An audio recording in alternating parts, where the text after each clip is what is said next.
ಚೆನ್ನಾಗಿದೆ. ನಿನಗೆ ಬೇರೆ ಮಾಡ್ಕೊಡ್ತೀನಿ ತಡಿ. Hey guys, welcome to my YouTube channel. ನಾವಿವತ್ತು ಜಾಪನೀಸ್ ಲಾಂಗ್ ಫ್ರೈಸ್ ಮಾಡ್ತಾಯಿದ್ದೀವಿ. ತುಂಬ ಡಿಲಿಷಿಯಸ್ ಹಾಗೂ ಕ್ರಿಸ್ಪಿಯಾಗಿರುತ್ತೆ.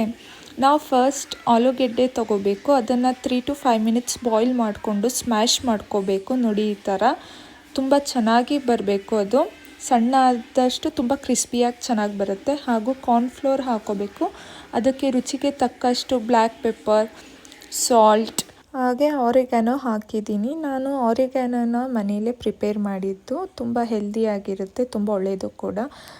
ನೀವೇನಾದರೂ ಪಿಜ್ಜಾ ಏನಾದರೂ ಆರ್ಡರ್ ಮಾಡ್ತಿದ್ರೆ ಅದಕ್ಕೆ ಯೂಸ್ಫುಲ್ ಆಗುತ್ತೆ.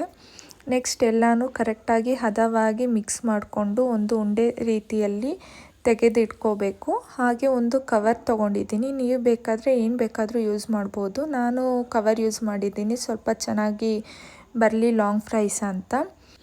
ಆ ಪೇಪರ್ಗೆ ಸ್ವಲ್ಪ ಆಯಿಲ್ ಹಾಕಿದ್ರೆ ಸ್ವಲ್ಪ ಸಾಫ್ಟಾಗಿ ಕ್ರಿಸ್ಪಿಯಾಗಿ ಬರುತ್ತೆ ಅಂತ ಆಯಿಲ್ ಹಾಕಿದ್ದೀನಿ. ಸ್ವಲ್ಪ ಯೂಸ್ ಮಾಡಿ, ಜಾಸ್ತಿ ಯೂಸ್ ಮಾಡಬೇಡಿ.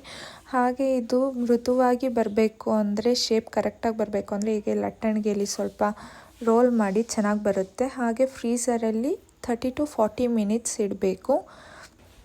ಜಾಸ್ತಿ ಟೈಮ್ ಇಡೋಕ್ಕೆ ಹೋಗಬೇಡಿ, ಅದು ಕ್ರಿಸ್ಪಿಯಾಗಿ ಚೆನ್ನಾಗಿ ಬರೋದಿಲ್ಲ. ನೆಕ್ಸ್ಟ್ ಇದನ್ನು ತೆಗೆದುಕೊಂಡು ಚಾಕುವಿಂದ ಕಟ್ ಮಾಡ್ಕೊಳ್ಳಿ. ಲಾಂಗ್ ಶೇಪಲ್ಲಿ ತುಂಬ ಚೆನ್ನಾಗಿ ಬರುತ್ತೆ. ನೀವು ಎಷ್ಟು ಚೆನ್ನಾಗಿ ಕಟ್ ಮಾಡ್ತೀರಾ ಅಷ್ಟು ಶೇಪ್ ಚೆನ್ನಾಗಿ ಬರುತ್ತೆ. ನಂದು ಸ್ವಲ್ಪ ಫಸ್ಟ್ ಟೈಮ್ ಆದ್ದರಿಂದ ಕರೆಕ್ಟಾಗಿ ಕಟ್ ಮಾಡೋಕ್ಕಾಗಲಿಲ್ಲ. ಆ್ಯಂಡ್ ಇದು ತುಂಬ ಹೈ ಫ್ಲೇಮಲ್ಲೂ ಫ್ರೈ ಮಾಡಬಾರ್ದು, ಮೀಡಿಯಮ್ ಫ್ಲೇಮಲ್ಲಿ ಫ್ರೈ ಮಾಡಿ. ಹಾಗೂ ಆರೆಂಜ್ ಕಲರ್ ಬರ್ತಿದ್ದಂಗೆ ತೆಗಿಬೋದು. ತುಂಬ ಕ್ರಿಸ್ಪಿಯಾಗಿ ಬಂದಿರುತ್ತೆ. ನೀವೇ ನೋಡ್ತಿರ್ಬೋದು ಎಷ್ಟು ಗರಮ್ ಕ್ರಿಸ್ಪಿಯಾಗಿ ಕಾಣಿಸ್ತಾ ಇದೆ ಅಂತ. ಬನ್ನಿ, ನಮ್ಮ ಅಕ್ಕ ಏನು ಹೇಳ್ತಾಳೆ ಕೇಳೋಣ. ಭೂಮಿ, ಟೇಸ್ಟ್ ನೋಡು.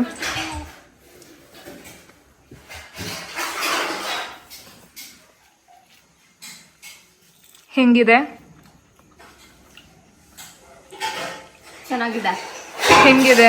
ಫಸ್ಟ್ ಟೈಮ್ ಟ್ರೈ ಮಾಡಿರೋದು, ಹೌದಾ? 10ಗೆ ಎಷ್ಟು ಕೊಡ್ತೀಯಾ?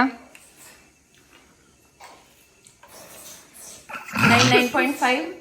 Wow, great. ನಾನು ಅಲ್ವಾ ಓಕೆ 9.5 ಕೊಟ್ಲು ಅಕ್ಕ. ಗ್ರೇಟ್ ಅಲ್ಲ? ನಿಂಗೂ ಬೇಕಾರೆ ಓಕೆ? ನಿನಗೆ ಬೇರೆ ಮಾಡ್ಕೊಡ್ತೀನಿ ತಡಿ.